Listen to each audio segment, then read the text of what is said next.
राधे राधे, जय श्री कृष्ण। आप सब कैसे हैं? मैं आशा करती हूँ आप सब स्वस्थ होंगे, मस्त होंगे, अपने अपने काम में व्यस्त होंगे। मैं भी अच्छी हूँ। अभी पावन सावन के महीना चल रहा है, उसी में आता है एक रक्षाबंधन का त्यौहार।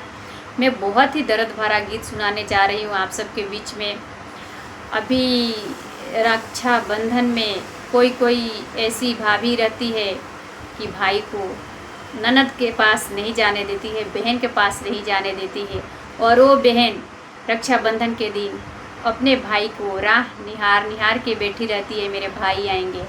और जिसकी माई नहीं रहती है उसका तो नैहर बहुत दुर्लभ हो जाता है। तो ये दर्द भरा गीत आप लोग सुनिए और ज़्यादा से ज़्यादा सपोर्ट करिए, शेयर करिए। तो चलिए देर न करते हुए मैं सुना रही हूँ, आप लोग सुनिए। आंगना में बैठी बहिनिया खिड़किया से झाँकेली, खिड़किया से झाँकेली हो। सखिया के ली है हमारो खबरिया, नैहरवा बिना माई के, नैहरवा बिना माई के हो। सखिया के ली है हमारो खबरिया, नैहरवा बिना माई के, नैहरवा बिना माई के हो। सखिया आजू हवे राखी के दिनावा, त भैया नाही अइले, अरे भैया नाही अइले नु हो। सखिया आजू हवे रखिया के दिनावा, त भैया नाही अइले, अरे भैया नाही अइले नु हो। माई हमरो होती नैहरवा, त हमा त भैया के भेजती, अरे भैया के भेजती नु हो। सखिया के होली है हमारो खबरिया, नैहरवा बिना माई के, नैहरवा बिना माई के हो। रामा के होली है हमारो खबरिया, बैठी दीदिया रोवेली, बैठी बहिनी रोवेली हो। रामा के होली है हमारो खबरिया, बैठी बहिनी रोवेली, बैठी दीदिया रोवेली हो। आचार से पोछेलिया सुइया, दुअरिया निहारेली, दुअरिया निहारेली हो। सखिया दुआरा पर घोड़ा है हनैले, जेठनिया भैया अइले, जेठानी के भैया अइले नु हो। सखिया दुआरा पर घोड़ा है हनैले, जेठानी के भैया अइले, जेठानी के भैया अइले नु हो। दौड़त आवे मोरा बेटावा, त माई से अरज करे, हमा से अरज करे हो। मैया सब करा मामा आई गईले, त हमारे मामा नहीं अइले, हमारे मामा नहीं अइले हो। एतना बचना सुनी जेठानिया, बिरहिया बोलिया बोलेली, बिरहिया बोलिया बोलेली हो।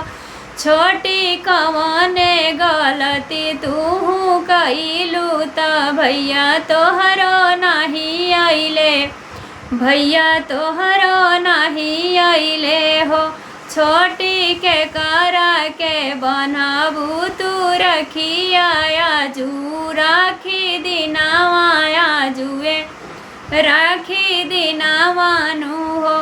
एतना बचना सुनी छोटी, त बिलखी बिलखी रोवे, बिलखी बिलखी रोवे हो। जेठनी जे कर नैहर माई ना होली, नैहर छूटी जाला, नैहर छूटी जाला जेठनिया जा हमरो माई जे होती त भैया के भेजती, गठड़िया हम के भेजती, मोटड़िया हम के भेजती नु हो। जेठनी भाभी ना लेवेली खबरिया नैहर बिना माई के, नैहर बिना माई के हो। जेठनी साथ के खेलब, जेठनिया जता मोरा जिया तड़पेला, रखिया के बान्ही, अरे रखिया के बान्ही नु हो। जेठनी साथे के खेलल मोरे भैया तज बिसरवले, अरे आज बिसरवले नु हो। नाही मोरे आइले भैया त रखिया के दिनवा, अरे रखिया के दिनवा नु हो। ए भगवान जहाँ रहे, ये भगवान जहाँ रहे हमारो ही भैया त जुगे जुगे बाढ़ो, यारे जुगे जुगे बाढ़ो नु हो।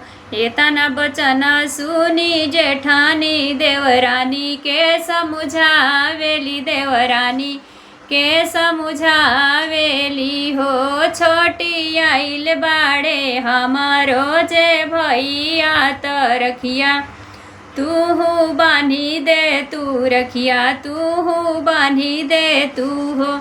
ये छोटी आइल बाड़े हमारो जे भैया त रखिया तूहू बांधी दे, तू रखिया तूहू बांधी दे तू हो। आंगना में बैठी बहिनिया खिड़किया निहारेली, खिड़किया निहारेली हो। तो आप लोग यह गीत पूरा ज़रूर सुने, बहुत ही दर्द भरा है। भाई और बहन के गीत। राखी के दिन बहन कैसे इंतज़ार करके बैठी रहती है अपने भाई के, लेकिन भाई नहीं आया। तो मैं आशा नहीं, उम्मीद करती हूँ कि ये गीत आप लोगों को अच्छा लगा होगा। अच्छा लगा होगा तो प्यारा सा कमेंट ज़रूर करें। और मैं मिलती हूँ दूसरे वीडियो में नए गीत के साथ। तब तक के लिए नमस्कार।